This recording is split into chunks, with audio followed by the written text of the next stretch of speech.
All right, everybody, it's time to talk about Weekly Shonen Jump 2025, issue 38. You have a lovely illustration of Akane on the cover this week to celebrate the TV anime that got announced. Talked about this last time 2 weeks ago now because it was a break week. And I was just saying how I was really hoping that this rumor was true. Sure enough, it is. We're getting an Akane-banashi anime. Very excited. I'm super curious to see how this will turn out, because this is a series that will be hard to make into an anime, I think. Because the manga is done in such a immaculate, perfect way. Like, you could never do a Rakugo manga like this if you tried. Like, this is a 1 in a million. This is just the perfect way to do a manga about this medium. And to turn it into an anime is going to be difficult because we're going to have to see, this evolution. Like, the characters are going to have to start, well, Akane primarily is going to have to start acting kind of bad, like, on stage. Like, the Rakugo is going to have to be, like, not as good. Like, they'll have to act like a bad actor, basically, or an amateur actor, at least if they do it right. And it sounds like a tough concept to master, honestly. I can't imagine that's an easy feat to pull off. So this is being done by Studio Zexus. I don't know if I'm saying that right, and I don't know this studio. I didn't know it till now. They seem to be primarily known for doing an anime called Shadowverse, which I have never heard of, but it has like a ton of seasons, ton of different series and spin-offs, so I guess it's popular, and it looks fine enough from what I can see. The PV we saw for Akane-banashi looked great, but that's PVs are really nothing to write home about. Usually it's just kind of like it's just a show. It's really just an announcement trailer. Like, there's not much to talk about, but it looked nice from what we saw.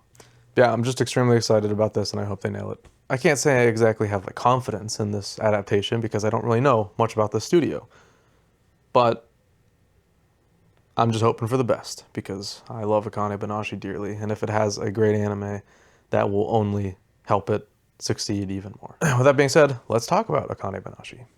Akane-banashi Chapter 170, The Form of Sanmei-te. But okay, so I did like this chapter a lot, actually. I thought it was really great. But it's going to be hard for me to find something to say about it because, unfortunately, we are in Karashi's performance right now, but we spend this whole chapter not seeing Karashi's performance.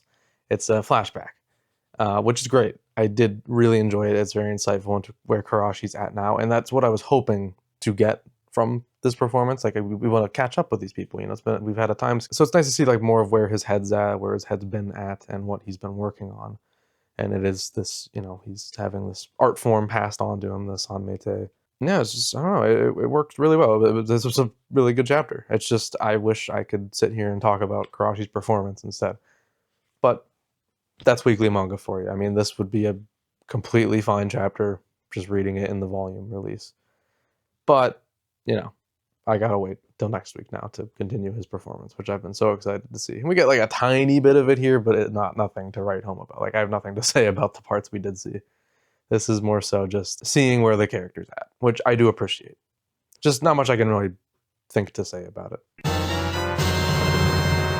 Ichi the Witch, Chapter 46, Important Memories. Really, really good chapter. Damn, this is a really great direction to take Kumugi. So we've been talking, recently. Well, actually, I think it's just, I lose track of what happened recently because we had the break week. Maybe 2 chapters ago, when Spica was introduced, just talking about how Kumugi's kind of taken a back seat throughout most of the series so far.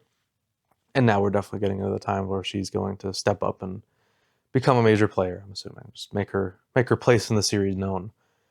And to have her have this backstory, which is actually really tragic in a unique way. It's not like, oh, my whole clan got massacred or anything like that. She fucked up. She blew out one of her sister's eyes. I mean, that's heavy. It's interesting because, she was just trying to show up her sister, who was like this snarky asshole like her whole childhood. And oh man, dude, that's good stuff. That's actually a really great backstory. I've never really read something like this before. And just Spica using that guilt she feels against her for the rest of her life, including now in this important moment, just so despicable and evil, but at the same time, you got to think like, damn, you know, she blew her eye out. Like that's pretty bad.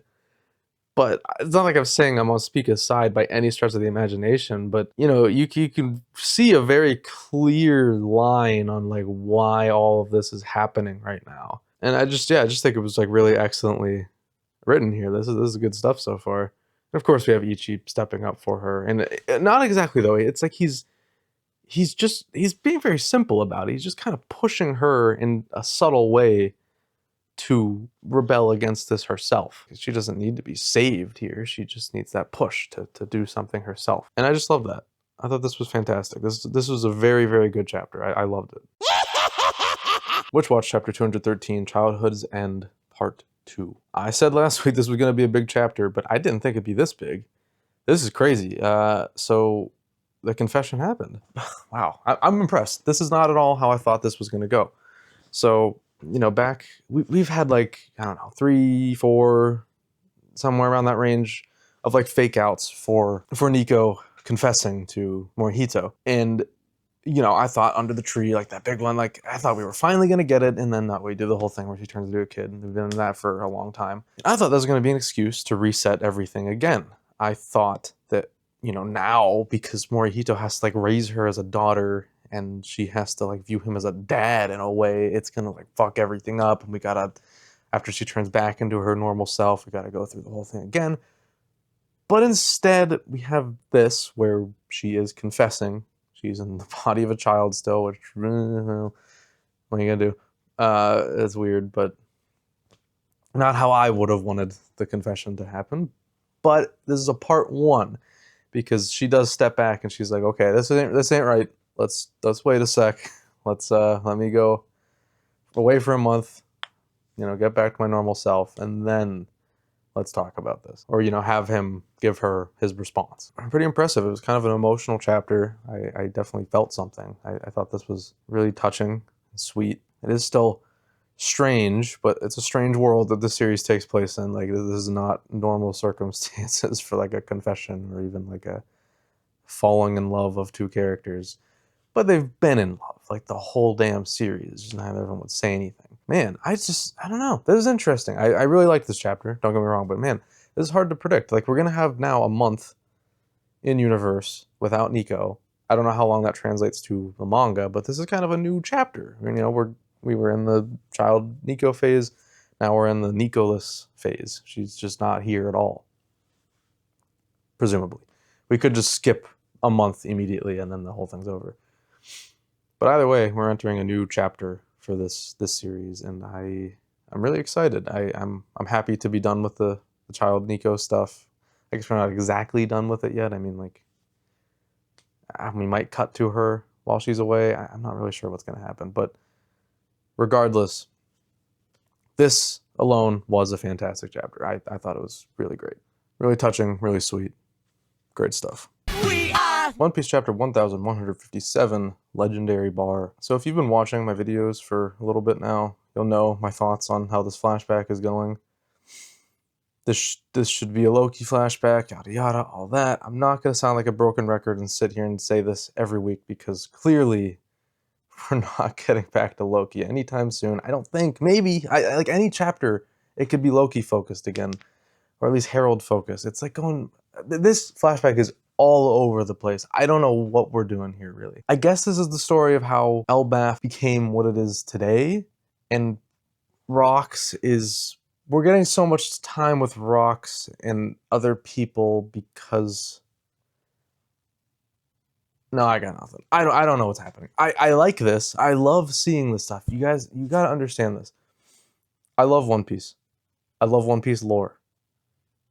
This is great. We're filling out the lore so much. We're seeing stuff we've never seen before. Amazing. I love it. But what the hell is this flashback? What are we saying?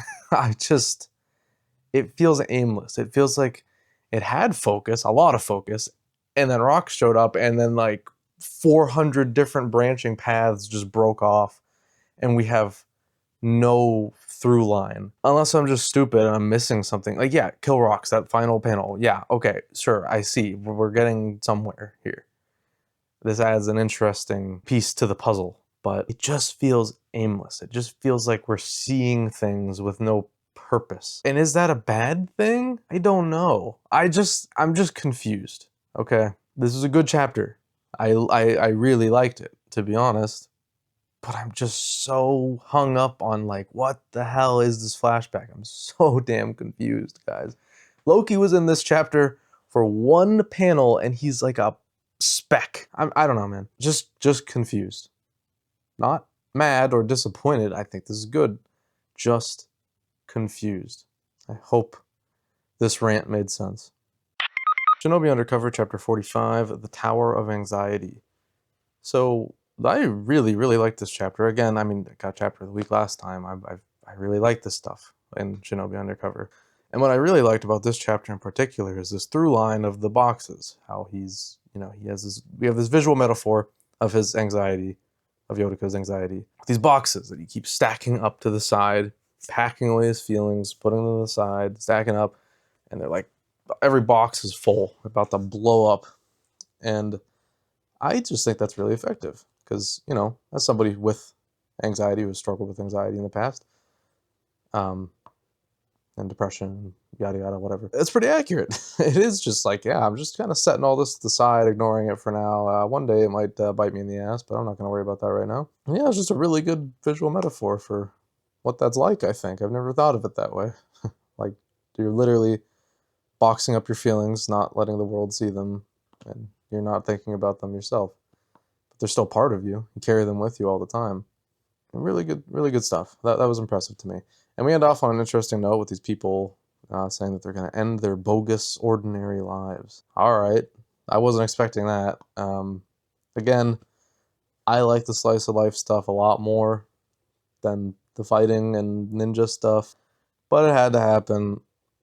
I'll hear it out. Yotaka was warned that after what they just did, they're probably going to get a lot more attention in the ninja world. So here's that attention already. I thought we'd get a little more time, but we're not. But regardless, I just have to wait and see how this goes. I might lock in more on the fighting and stuff as we continue, but who can say? But, outside of the final page, very good chapter. I love it. Get this man a gun. Sakamoto Days, Chapter 225, Protecting What Matters. So we're going all in on Heisuke. This Heisuke fight seems to be the focus right now. I guess Nagumo is taking the back seat for some time. Got blue balled on that one, but that's okay. We'll get back to it, I'm sure. But this is great too. There's some classic Heisuke action stuff. Gotta love it. He's the GOAT. I love Heisuke. Most notable thing I want to talk about is just the fact that I'm so happy to see like Sakamoto Days NPCs back in full force, better than ever. This guy in the car, just completely zoned out, like the most blank look on his face, just like, oh, why does the wheel feel so heavy while this car is being picked up and thrown? I love it.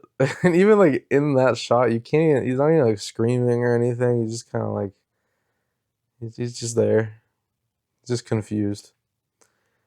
I love it.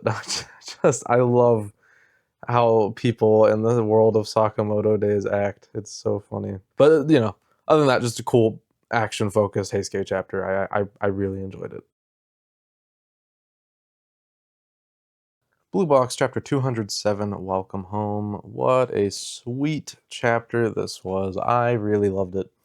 Especially after last week, or 2 weeks ago, and recent chapters just kind of taking us on a ride, It's nice to just come back to these two, well, and also Karen. It's nice to see that they are still a happy, functional couple, even though we are being sent on a roller coaster right now.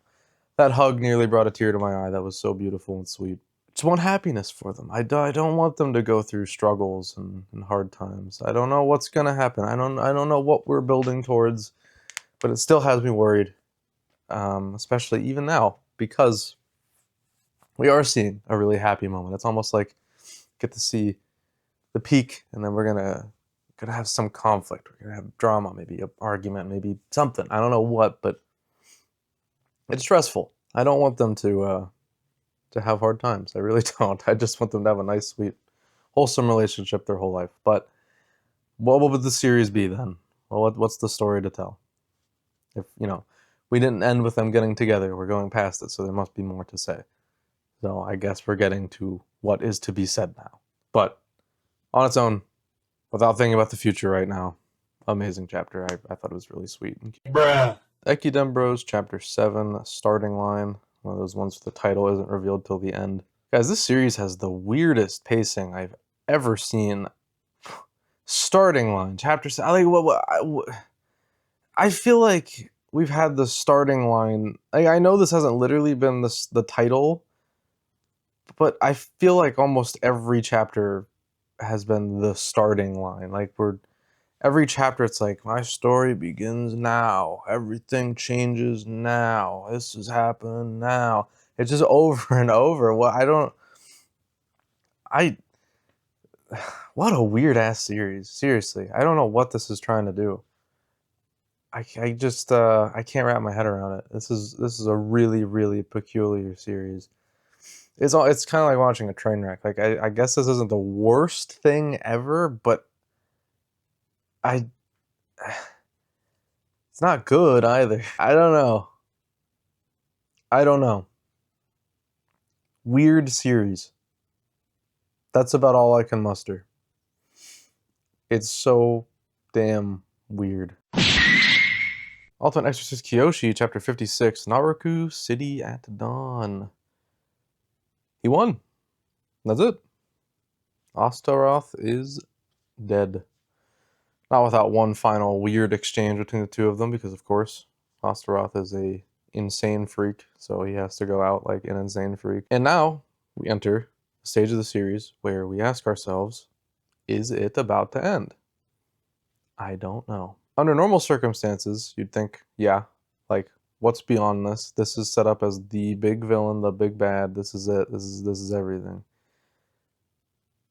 But like, the series isn't doing bad at all. People like it. Like, are we just gonna?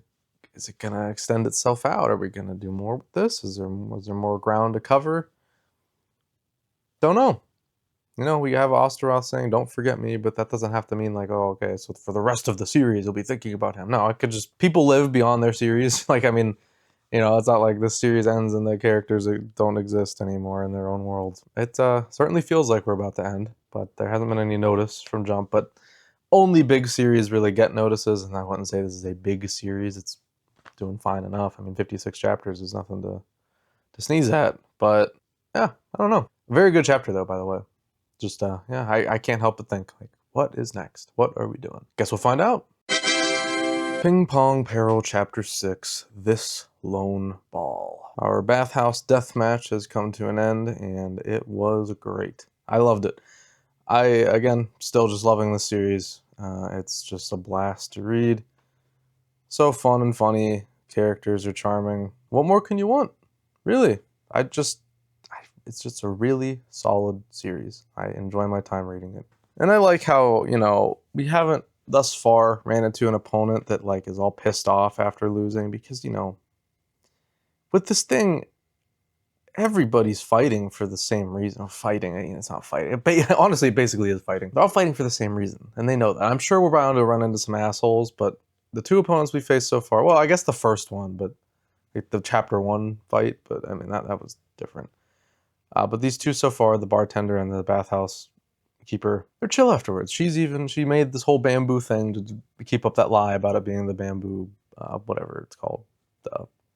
Whatever. I forgot it already somehow. But yeah, just really great stuff, man. I loved it. I can't wait for more. We got 2 more chapters till we see where this ranks for the first time on the TOC. So that'll be a big week. But gotta get through next week too before we can see that. Kagurabachi Chapter 90. Kiri. Yeah, this is the Kiri chapter. It's all about Kiri.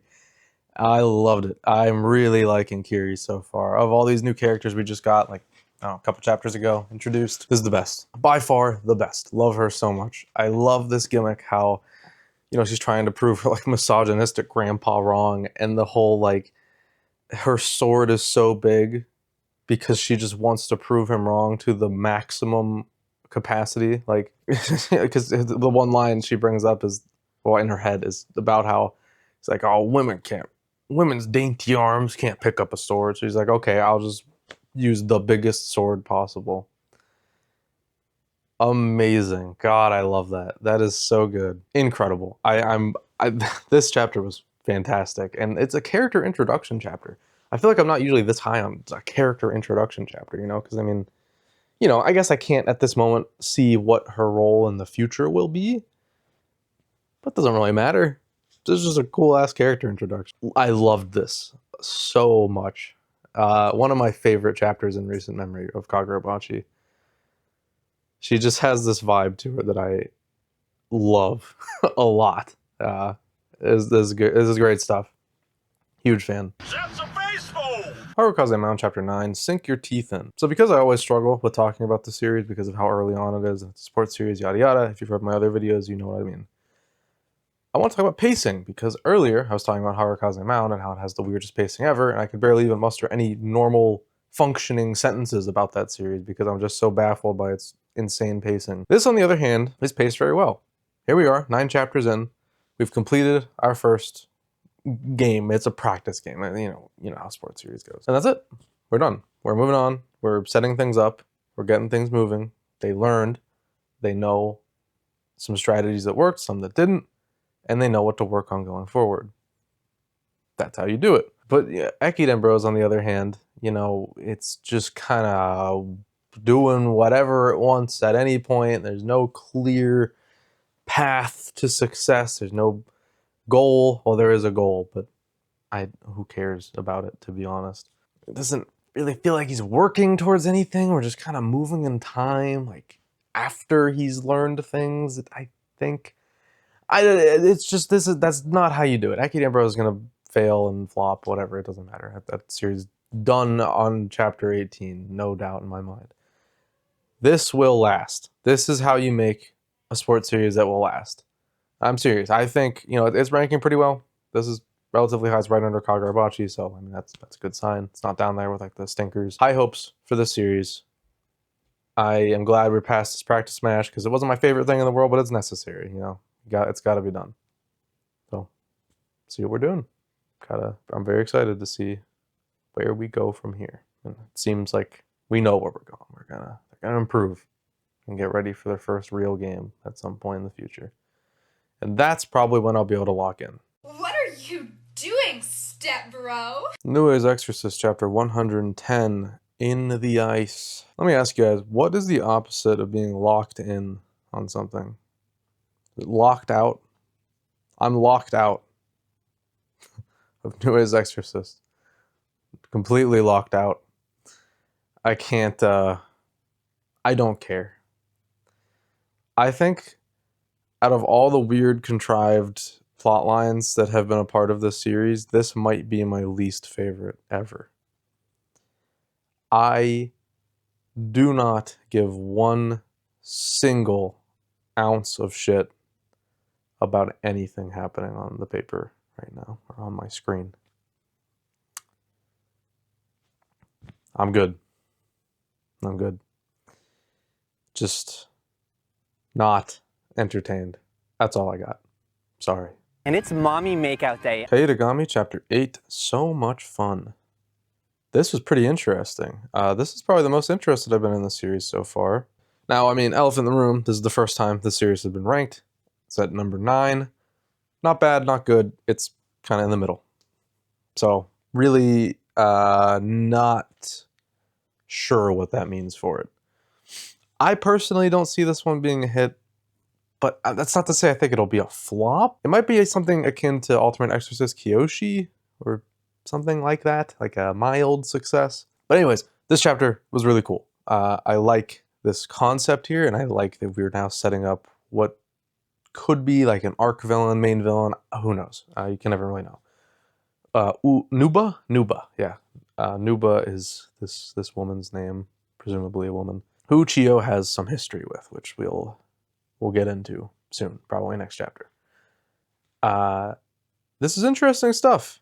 I think there's potential here for me to get fully on board with what this series is trying to do, because this, I'm sure, will set up our main plot in a much more interesting way than has already been done. Because thus far, it's a fine plot. It's just kind of going through the motions, you know. But this is already adding something more unique.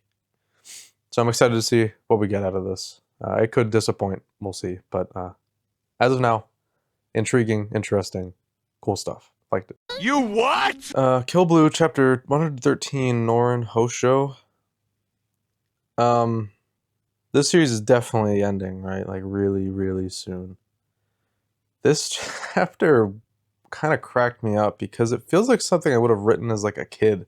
Like, it's that thing where I don't know if everybody did this, but at least me, if I was like a kid, I was writing a story or just like drawing a silly little comic book or something, and I got tired of it.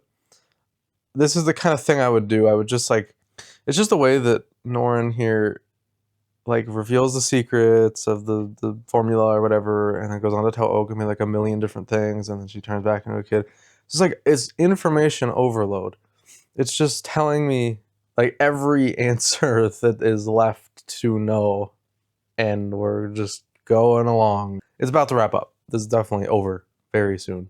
Not the best chapter writing wise. I thought it was comical in the sense that it's just exposition in the worst, most unnatural way I've seen in a while. Sure, I don't know, whatever.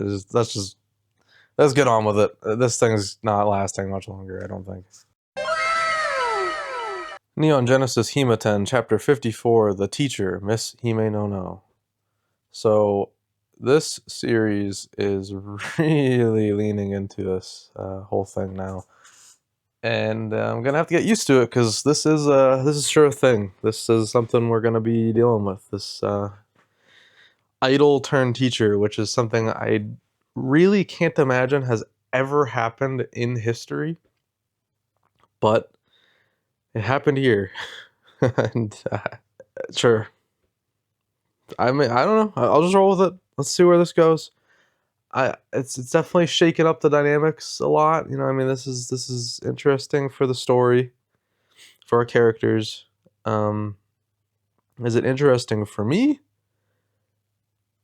No. No. But that's fine. I'll hear it out. See where we're going. I like this series. I like Hima-Ten. But this isn't my favorite plot thread that's been introduced. I will not deny that. But let's see where it goes. My classic catchphrase. Me and Roboco Chapter 245, Roboco and Banashi. So like, immediately I opened this chapter and I thought, you're not seeing the first page on screen, by the way, there's a page before, but I know better, but I thought that this was actually Akane-banashi for a second. It does a good job of mimicking like the art style. It's like a little not quite right, but I mean, that's Roboco for you. I loved this chapter. This was hilarious. I mean, I love when Roboco leans all in on one series and just does a complete parody or like, you know, whatever you want to call this of it. Just riffing on it in its own way. So funny. This worked so well. We actually have like characters from Akane-banashi in here, which really threw me off. If this ever gets animated, which I haven't seen the Roboco anime, by the way, but if this ever gets animated, I wonder how they would do it, because I don't think the rights and stuff like that are as lenient with the anime industry as they are in manga.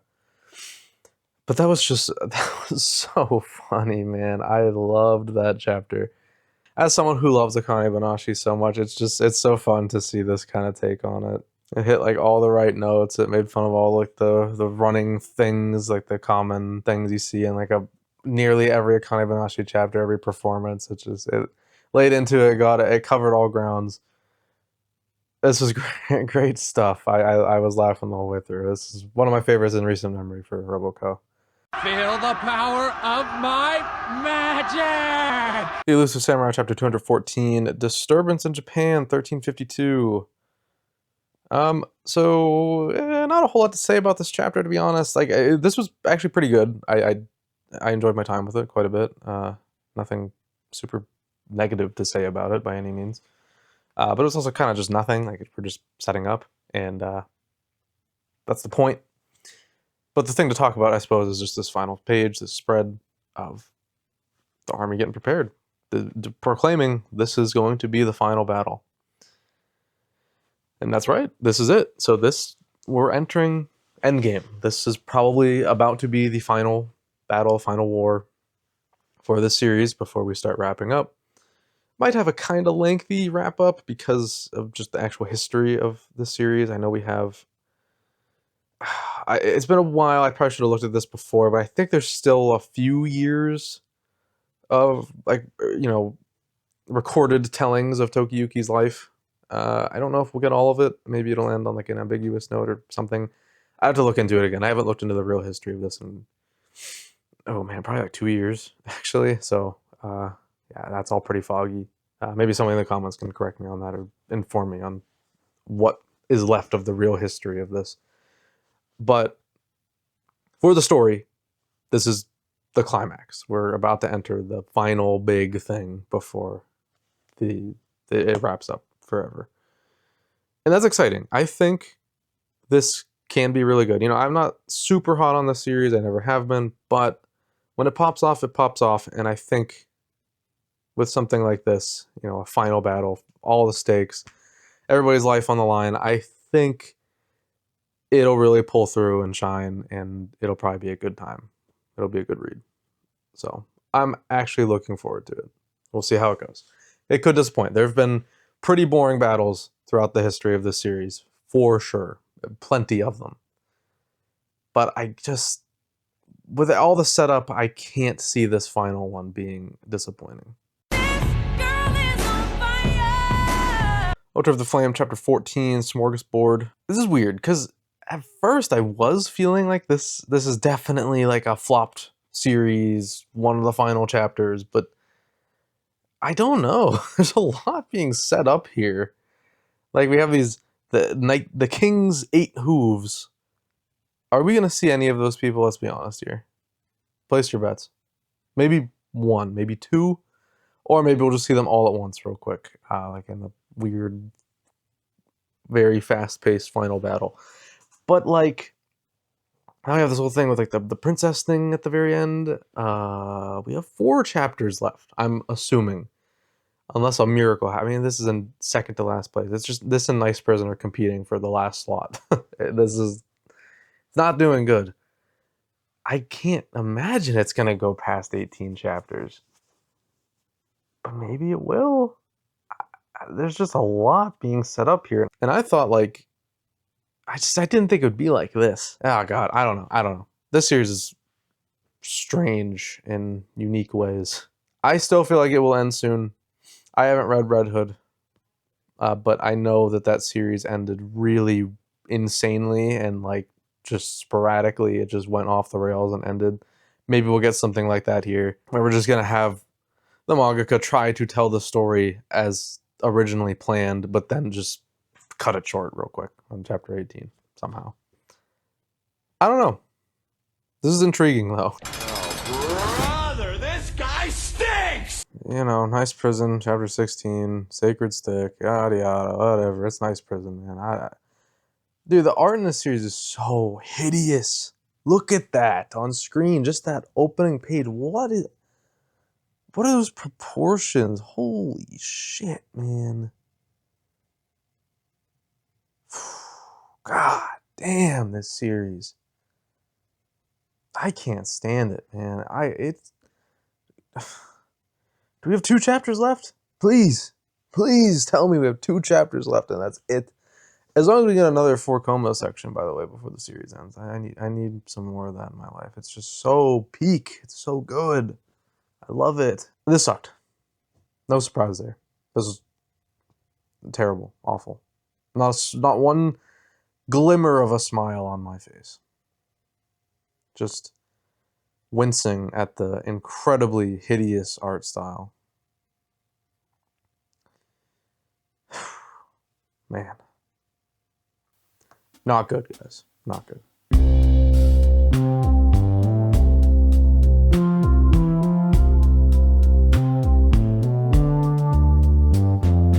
All Alright, well that's going to do it for Weekly Shonen Jump 2025, issue 38. This was a really solid issue, man. I had a lot of fun with this. I think everything was kind of at least solid or great.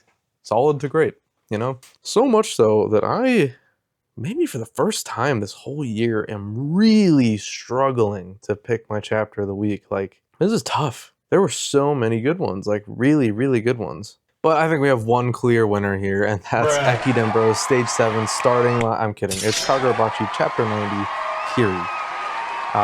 This may come as a surprise because it's a character introduction chapter, and it's also just fighting and talking while fighting.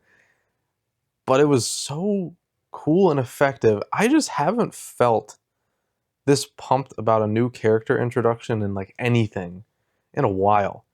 Just something that really worked for me here in a unique way. I don't know. Yeah. Obviously, you know, like Blue Box, Witch Watch, those were both fantastic chapters. A bunch of other great stuff too. But Kagurabachi just stuck out to me the most this week. I don't know. After reading it, I wouldn't have guessed that, honestly. But damn, it just really worked. It really worked. So, congrats to Kagurabachi this week. I can't wait to see more of that character, really. I'm very excited. I hope it's not like a short-lived character. I really doubt it, but super, super impressive. All right, so that's all I got this week for Shonen Jump. Next week will be issue 39, of course, with Ichi the Witch taking the cover. One Piece will be off, unfortunately, which sucks, because I just had an off week, but that was the whole magazine off, so what can you do? It sucks, but it is what it is. And yeah, that's pretty much all I got this week.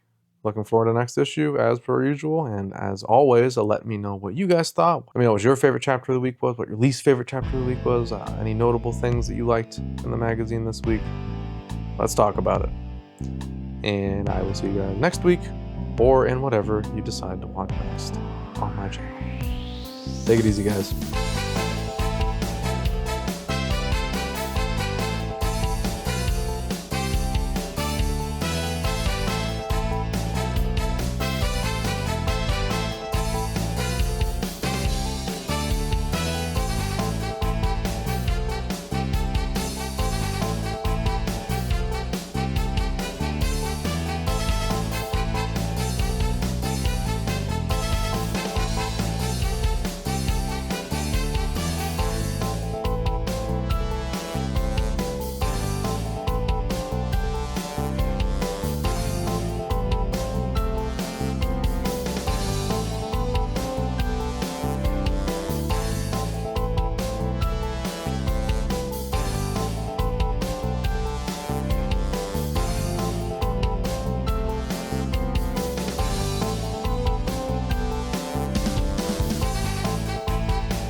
Ultimate Exorcist Kiyoshi, Chapter 200. Wow. Nope.